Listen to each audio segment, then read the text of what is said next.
യുനെസ്കോയുടെ സാഹിത്യ നഗരം പദവി ലഭിച്ച കോഴിക്കോട് കോർപ്പറേഷൻ ഏർപ്പെടുത്തിയ പ്രഥമ സമഗ്ര സംഭാവന പുരസ്കാരത്തിന് അർഹയായത് സാറ ജോസഫ്.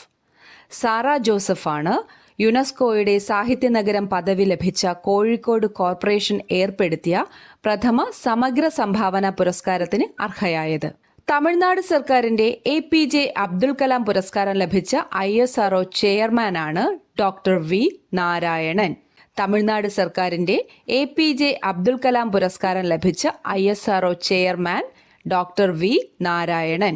2025 കേരള കൃഷി വകുപ്പിന്റെ മികച്ച കാർഷിക സ്റ്റാർട്ടപ്പിനുള്ള പുരസ്കാരം നേടിയ സ്ഥാപനമാണ് ഫ്യൂസലേജ് ഇന്നൊവേഷൻസ്. ഫ്യൂസലേജ് ഇന്നൊവേഷൻസ് ആണ് 2025 കേരള കൃഷി വകുപ്പിന്റെ മികച്ച കാർഷിക സ്റ്റാർട്ടപ്പിനുള്ള പുരസ്കാരം നേടിയ സ്ഥാപനം.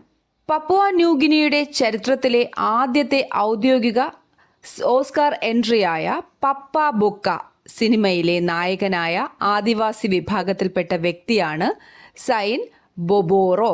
സൈൻ ബൊബോറോയാണ് പപ്പുവ ന്യൂഗിനിയുടെ ചരിത്രത്തിലെ ആദ്യത്തെ ഔദ്യോഗിക ഓസ്കാർ എൻട്രിയായ പപ്പ ബുക്ക സിനിമയിലെ നായകനായ ആദിവാസി വിഭാഗത്തിൽപ്പെട്ട വ്യക്തി. 17ാമത് അന്താരാഷ്ട്ര ഡോക്യുമെന്ററി ഷോർട്ട് ഫിലിം ഫെസ്റ്റിവലിൽ മികച്ച ഡോക്യുമെന്ററിക്കുള്ള പുരസ്കാരം നേടിയ തമിഴ് ചിത്രമാണ് ദളിത് സുബ്ബയ്യ. 17ാമത് അന്താരാഷ്ട്ര ഡോക്യുമെന്ററി ഷോർട്ട് ഫിലിം ഫെസ്റ്റിവലിൽ മികച്ച ഡോക്യുമെന്ററിക്കുള്ള പുരസ്കാരം നേടിയ തമിഴ് ചിത്രമാണ് Dalit Subbaiah. Pacific Asia travel അസോസിയേഷന്റെ 2025 സോഷ്യൽ മീഡിയ ക്യാമ്പയിനുള്ള ഗോൾഡ് അവാർഡ് നേടിയത് ഏത് സംസ്ഥാനത്തെ ടൂറിസം വകുപ്പാണ്? കേരള ടൂറിസം. കേരള ടൂറിസം വകുപ്പാണ് പസഫിക് ഏഷ്യ ട്രാവൽ അസോസിയേഷന്റെ 2025 സോഷ്യൽ മീഡിയ ക്യാമ്പയിനുള്ള ഗോൾഡ് അവാർഡ് നേടിയ ടൂറിസം വകുപ്പ്. 2025 മിസ് യൂണിവേഴ്സ് ഇന്ത്യ കിരീടം നേടിയത് Manika Vishwakarma. 2025 miss universe India കിരീടം മണിക വിശ്വകർമ്മയാണ് നേടിയത്. India film festival of Melbourne 2025 മികച്ച നടിക്കുള്ള പുരസ്കാരം നേടിയ മലയാളി താരം നിമിഷ സജയനാണ്. India film festival of Melbourne 2025 മികച്ച നടിക്കുള്ള പുരസ്കാരം നേടിയ മലയാളി താരം നിമിഷ സജയൻ. 2023 കേരള ശാസ്ത്ര പുരസ്കാരത്തിന് അർഹനായ വ്യക്തി ഡോക്ടർ S സോമനാഥ്.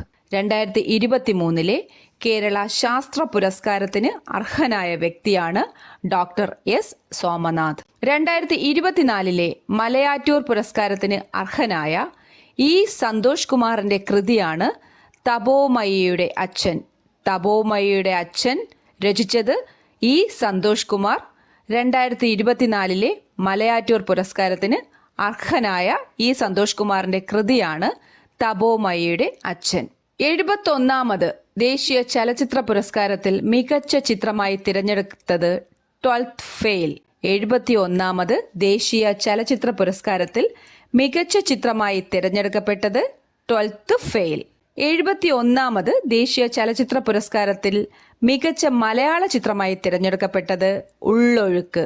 ഉള്ളൊഴുക്കാണ് 71ാമത് ദേശീയ ചലച്ചിത്ര പുരസ്കാരത്തിൽ മികച്ച മലയാള ചിത്രമായി തിരഞ്ഞെടുക്കപ്പെട്ടത്. മികച്ച സംവിധായകനായി തിരഞ്ഞെടുക്കപ്പെട്ടത് സുദീപ്തോ സെൻ. മികച്ച സംവിധായകൻ സുദീപ്തോ സെൻ. മികച്ച നടനുള്ള പുരസ്കാരം ലഭിച്ചവർ ഷാരൂഖ് ഖാൻ, വിക്രാന്ത് മാസി. വിക്രാന്ത് മാസി, ഷാരൂഖ് ഖാൻ എന്നിവർക്കാണ് മികച്ച നടനുള്ള പുരസ്കാരം ലഭിച്ചത്. മികച്ച നടി റാണി മുഖർജി. റാണി മുഖർജിയാണ് മികച്ച നടിക്കുള്ള പുരസ്കാരം ലഭിച്ചത്. മികച്ച സഹനടനുള്ള പുരസ്കാരം നേടിയ മലയാള നടനാണ് വിജയരാഘവൻ. മികച്ച സഹനടനുള്ള പുരസ്കാരം നേടിയ മലയാള നടനാണ് വിജയരാഘവൻ.